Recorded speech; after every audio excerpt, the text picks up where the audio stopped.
Josué chapitre 5, traduction Louis II. Lorsque tous les rois des Amoréens à l'occident du Jourdain et tous les rois des Cananéens près de la mer apprirent que l'Éternel avait mis à sec les eaux du Jourdain devant les enfants d'Israël jusqu'à ce que nous eussions passé, ils perdirent courage et furent consternés à l'aspect des enfants d'Israël.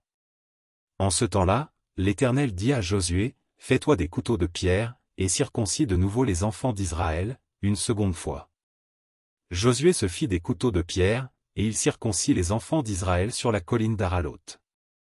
Voici la raison pour laquelle Josué les circoncit. Tout le peuple sorti d'Égypte, les mâles, tous les hommes de guerre, étaient morts dans le désert, pendant la route, après leur sortie d'Égypte. Tout ce peuple sorti d'Égypte était circoncis, mais tout le peuple né dans le désert, pendant la route, après la sortie d'Égypte, n'avait point été circoncis.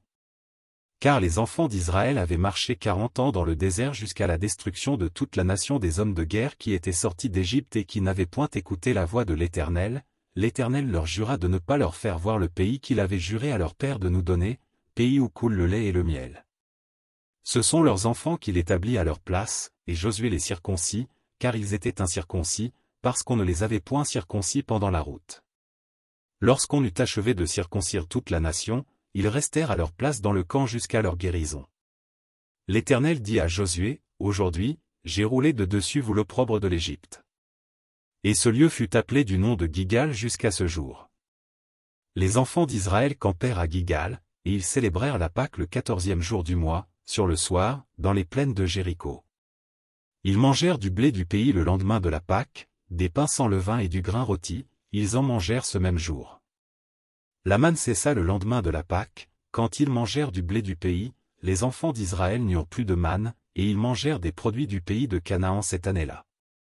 Comme Josué était près de Jéricho, il leva les yeux, et regarda. Voici, un homme se tenait debout devant lui, son épée nue dans la main.